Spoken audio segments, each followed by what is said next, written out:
이 시간 우리에게 주신 하나님 말씀 요한복음 6장 35절 말씀입니다. 같이 읽겠습니다. 예수께서 이르시되 나는 생명의 떡이니 내게 오는 자는 결코 줄이지 아니할 터이요 나를 믿는 자는 영원히 목마르지 아니하리라. 아멘. 델라와 짐은 일주일에 $8 하는 새방에 사는 아주 가난한 신혼부부였습니다. 그렇지만 이 두 사람은 서로를 무척 사랑했습니다. 그래서 크리스마스가 다가오자 아내 델라는 사랑하는 짐에게 줄 크리스마스 선물로 시계줄을 마련하기 위해서 자신이 가장 소중히 여기는 아름다운 자신의 금발 머리털을 잘라서 팝니다.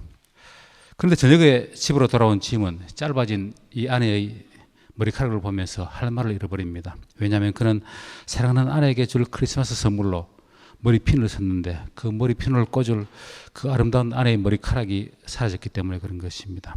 그러자 델라는 자신이 사온 시계줄을 내놓으면서 그것을 사기 위해서 자신의 머리카락을 잘라놓으라 라고 하면서 머리카락은 금방 자랄 거니까 걱정하지 말라고 하면서 남편을 위로합니다. 그러자 짐은 델라의 머리핀을 사기 위해서 금시계를 팔았다 하면서 아내의 그 깊은 사랑에 감사를 표현합니다. 이 이야기는 우리 다 잘 아시죠? 오헬리어의 그 유명한 단편 소설인 크리스마스 선물에 나오는 이야기입니다. 우리 시대 사람들은, 여기 계신 분들은 아마 어릴 때 이런 이야기를 읽고 아마 깊은 감동을 받았을 것입니다. 그런데 요즘 우리나라 젊은이들은 이런 이야기를 읽을 때 어떤 생각을 할지 참 궁금합니다. 요즘 우리나라 젊은이들은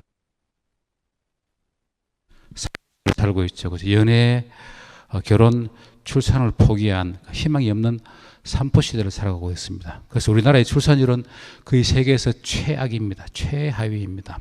저는 이럴 때 우리 크리스찬 젊은이들이 좀 앞장서서 우리나라의 결혼 문화를 한번 바꿔보면 어떨까, 이런 생각을 해봅니다.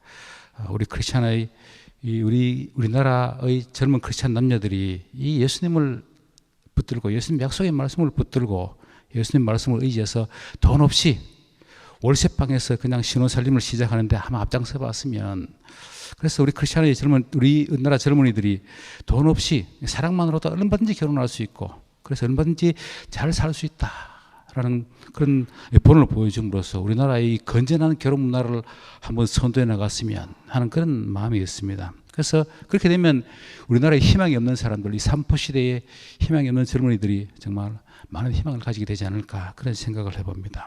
그래서 오늘 우리가 읽은 이 말씀은 요한복음에 나타난 우리 예수님의 7가지 자기 계시, 7가지 희망의 말씀 중에서 첫 번째 자기 계시, 첫 번째 희망의 말씀입니다. 근데 여기서 나는 생명의 떡이니, 나는 생명의 떡이니 에고 에이미 호 아르토스 테스조에스, 이 말씀에서 떡이라는 단어가 좀 이상하죠. 왜냐하면 떡은 이 동쪽 지방, 동아시아 지방에서만 먹는 음식이지 서쪽 지방에서는 먹는 음식이 아닙니다. 그래서 이 원어 아르토스라는 단어는 실제로 떡이 아니라 빵입니다. 빵. 그런데 이제 우리 기독교가 처음 우리나라에 들어올 때 우리나라에 빵이 없었기 때문에 이 빵으로 번역을 하면 아무도 못 알아들으니까, 그래서 빵으로 번역을 하지 않고 빵과 가장 비슷한 떡으로 번역을 한 것입니다. 그래서 이제는 빵이라는 걸 다 알기 때문에 이제는 우리 예수님께서 생명의 빵이라고 해도 다 알잖아요. 이제는 예수님께서 정말 우리를 위해서 꼭 필요한 양식이시구나 다 알 건데, 근데 아직까지도 우리나라 성경은 떡이라고 번역을 하고 있습니다. 근데 떡이라고 번역을 하면 어떤 생각이 들겠습니까?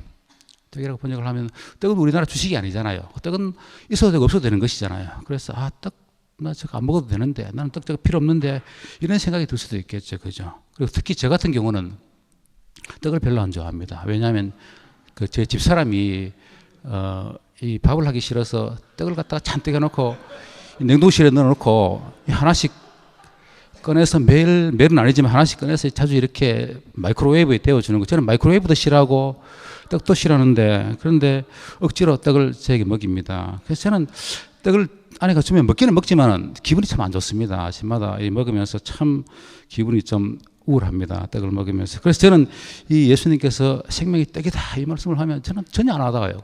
왜 생명이 떡이라 할까? 차라리 생명이 빵이라든지 아니면 생명이 밥이라든지 그렇게 하면 나을 건데, 그런 생각이 듭니다. 근데 생명의 밥, 생명의 빵보다는 뭘로 번역하는 게 더 좋겠습니까? 생명의 양식으로 번역하는 게 좋겠죠. 그죠? 왜냐하면 양식이라고 하면 누구나 다 필요한 것입니다. 이거는 뭐 당연히 필요한 것이다라고 누구나 알고 있는 것입니다. 그래서 양식으로 번역하는 게 나오고 또 더 중요한 것은 뭐냐면 주기도문에 보시면 뭐라고 되어 있습니까? 주기도문에 보시면 오늘 우리에게 일용할 양식을 주십시오. 그게 헬라어로 어떻게 됐는가 하면 톤 아르톤 헤몬 톤 에피 오시온 도세민 세메로 이렇게 되어 있습니다. 다시 말해서 그 아르토스라는 단어가 주기도문에서는 빵으로 번역되지 않고 그러니까 떡으로 되어 있지 않고 양식으로 되어 있습니다. 그런데 요한복음에서는 이게 떡으로 번역된 거예요. 똑같은 아르토스라는 단어가 요한복음에서는 떡으로 되어 있고 그리고 이 주기도문에서는 양식으로 되어 있습니다. 그래서 우리 주님의 이 말씀은 나는 세상의 떡이니라고 보다는 나는 세상의 생명의 양식이니라고 하는 것이 나왔습니다. 우리 번역의 일관성이 조금 없는 그런 사실입니다. 우리 성경 일관성이 약간 좀 없는 건 사실입니다. 그리고 두 번째로 요한복음 이 말씀은 우리 예수님께서 이 보리떡 5개와 물고기 2마리를 가지고 5천 명도 훨씬 더 넘는 그런 사람을 먹이신 다음에 그 다음에 하신 말씀입니다. 근데 2000년 전에 이스라엘은 참 가난했습니다. 로마의 식민지로 있었죠. 로마의 식민지로 있으면서 세금 뜯기고 또 뭐 뜯기고 참 가난한 나라였습니다. 그리고 또 예수님을 따르는 사람들도 그 당시 사회적으로 참 소외된 계층이었습니다. 참 가난한 사람들이었습니다. 그래서 우리 주님께서 이 보리떡 5개와 물고기 2마리로 5천 명이 넘는 사람을 먹이시자 사람들이 어떻게 되겠어요? 사람들이 완전히 그냥 예수님께 확 반했겠죠. 그죠? 그 옛날에 우리나라에도 대통령 한 분이 정말 여러 가지 결점이 있었지만은 그럼에도 불구하고 백성의 먹거리를 해결해 줬다 하는 그 이유 하나만으로 아직도 참 크게 추앙을 받고 있는데 우리 예수님은 더 했겠죠. 보리떡 5개와 물고기 2마리로 5천 명이 넘는 사람을 배 터지게 먹이니까 그 백성들이 완전히 반해버린 것입니다. 그래서 유대인들이 예수님에게 예수님 제발 우리의 왕이 좀 돼 주십시오. 그래서 우리의 먹는 문제 이것 좀 해결해 주십시오 라고 간절히 예언을 했습니다. 그럴 때 우리 주님은 거절하십니다. 거절하시면서 이렇게 말씀하십니다. 나는 육신의 양식을 위해서 온 것이 아니다. 내가 온 것은 영혼이 배고프지 않는 영혼이 목마르지 않는 영혼의 양식을 주기 위해서 이 땅에 왔다라고 말씀하고 있는 것입니다. 우리 35절 말씀 함께 한번 더 읽겠습니다. 시작.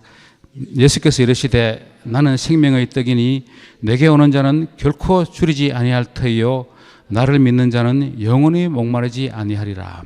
아멘. 우리 성도님들, 우리 기독교는 이 세상에서 잘 살게 해주는 종교가 아닙니다.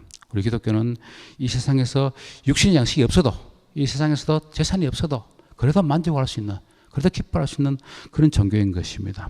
그래서 우리 크리스천들은 예수님을 이 세상의 육신의 양식을 얻기 위해서 이 세상에서 잘 살기 위해서 이용하는 수단으로 이용해서는 안 됩니다. 오히려 바울처럼 순교자들처럼 예수님 위해서 육신의 양식을 포기할 수 있는 사람이 되어야 하는 것입니다. 그래서 오직 예수님 한 분만으로 만족할 수 있는 사람이 되어야 하는 것입니다. 물론 우리는 일용할 양식을 위해서 그리고 또 우리의 미래의 삶을 위해서 그리고 또 우리의 그 뭐 직업이나 아니면 우리의 모든 뭐 하다못해 논문 심사 이런 것까지도 우리 예수님께 맡겨야 합니다. 기도하면서 맡겨야 함에도 해야 하지만 그렇지만 내 원하는 것을 이루기 위해서 예수님 수단으로 사용해서는 안 되는 것입니다.